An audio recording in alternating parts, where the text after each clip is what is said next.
Do you remember when we used to run away through the night?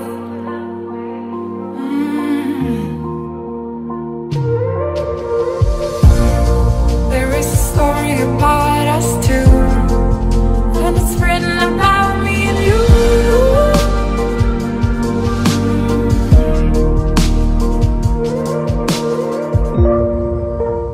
Nothing can bring us down, 'cause we are together now.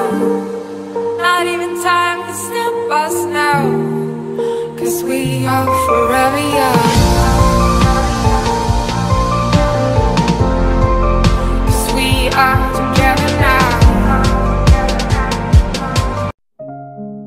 Hello, সবার কি অবস্থা? কেমন আছো সবাই? আশা করছি ভালো আছো। আমরা মানুষরা ছোটবেলা থেকেই কোনো না কোনো স্বপ্ন দেখে থাকি। ঠিক আমিও ছোটবেলা থেকেই যখন বিভিন্ন মুভি আর কার্টুনগুলোতে বরফের দেশে স্নোফল দেখতাম, তখন ভাবতাম, ইস, যদি আমিও এখানে যেতে পারতাম খুব ভালো হতো, খুব মজা হতো। অবশেষে আমিও সেই সুযোগটি পেলাম। গিয়েছিলাম মাউন্ট ওয়েলিংটনে পাহাড়ে। এটা আমার বাসা থেকে মাত্র 40 মিনিট লাগে যেতে। যদিও এখন অস্ট্রেলিয়াতে স্প্রিং শুরু হয়ে গিয়েছে, কিন্তু স্নোফলটা স্টিল তখনও ছিল।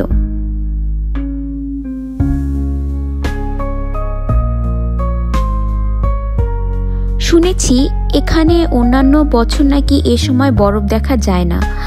So I think I was very lucky, কারণ আমি এই স্নোফলটা দেখার সুযোগ পেয়েছি।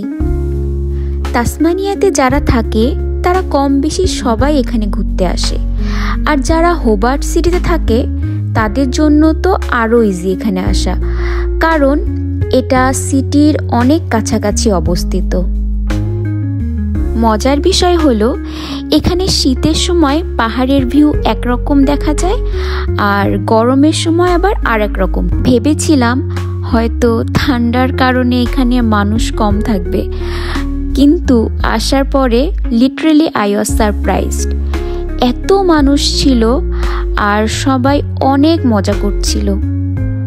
তবে এখানকার যে ঠান্ডা বাতাস ছিল, ও মাই গড, অনেক বেশি ঠান্ডা ছিল। খুব অল্প সময়ে হাত ফ্রিজ হয়ে যাচ্ছিল, কিন্তু বরফের যে ভিউ ছিল সেটা ছিল অসাধারণ।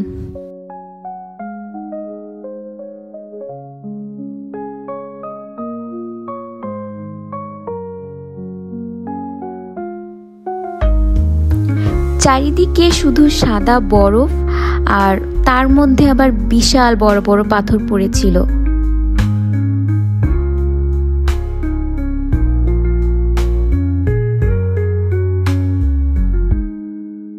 সবকিছু মিলে একটা অন্যরকম ফিলিংস কাজ করছিল, আর ভালো লাগছিল, অনেক ভালো লাগছিল। যদিও ঠান্ডায় অনেক ফ্রিজ হয়ে যাচ্ছিলাম, এটা সত্যি।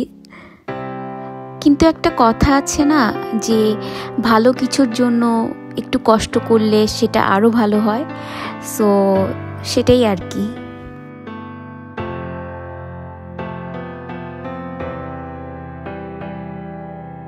এত আনন্দের মধ্যেও আমি কেন জানি না আমার ফ্যামিলিকে অনেক বেশি মিস করছিলাম। তাদের কথা অনেক বেশি মনে পড়ছিল। মনে হচ্ছিল পরিবারের সবাই যদি একসাথে থাকতে পারতাম তাহলে বোধহয় আরও বেশি মজা হতো। যাই হোক, আমি জানি না কতজন মানুষ আসলে এরকম স্নোফল দেখার সুযোগ পেয়ে থাকে, কিন্তু আমি ঈশ্বরের কাছে অনেক অনেক কৃতজ্ঞ, কারণ তিনি আমাকে এই সুযোগটা করে দিয়েছেন। Really I am very happy and blessed. Thank you God, thanks for everything. জীবনে আসলে ভালোভাবে চলতে গেলে, জীবনটা সুন্দর করে গড়ে তুলতে গেলে আমার মনে হয় গ্রেটফুল থাকাটা খুব দরকার। এটার আসলে বিকল্প কিছু নেই। আমরা যত গ্রেটফুল থাকবো ঈশ্বরের কাছে, আমরা তত আমাদের জীবনটাকে সুন্দর করে গড়ে তুলতে পারবো। সবাই অনেক অনেক ভালো থাকবে। টাটা।